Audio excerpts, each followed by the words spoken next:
Lungerne forsyner kroppen med ilt. Derfor er det vigtigt for kroppen, at lungerne er velfungerende. Lungerne er et organ, som ikke vokser, når kroppen er udvokset. For idrætsudøvere er det derfor specielt vigtigt, at lungerne er velfungerende. Men I kan igennem træning forstærke åndedrætsmuskulaturen.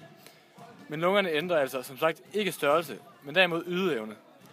Det er dog ligegyldigt, at lungerne fra fødslen er overdimensioneret, og derfor har en lækker evne til at sikre, at der bliver tilføjet alt den ilt, blodet kan optage. Lungernes opbygning. Luftvejene starter i mund og næse. Herefter går ilt ned i luftrørene og ud i bronkierne.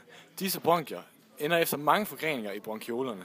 Fra bronkiolerne går det over i alveolerne, hvor i diffusionen mellem ilt og kuldioxid foregår. Rundt om alveolerne sidder der små kapillærer. Lungeventilation. Lungeventilation er den mængde ilt, man inhalerer per minut.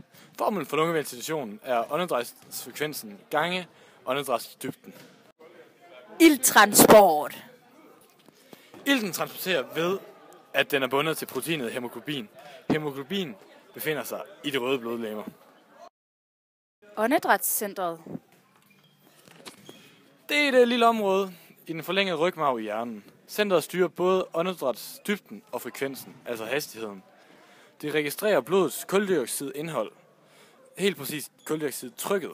Jo højere kuldioxidtrykket er, jo dybere og jo hurtigere bliver åndedrættet.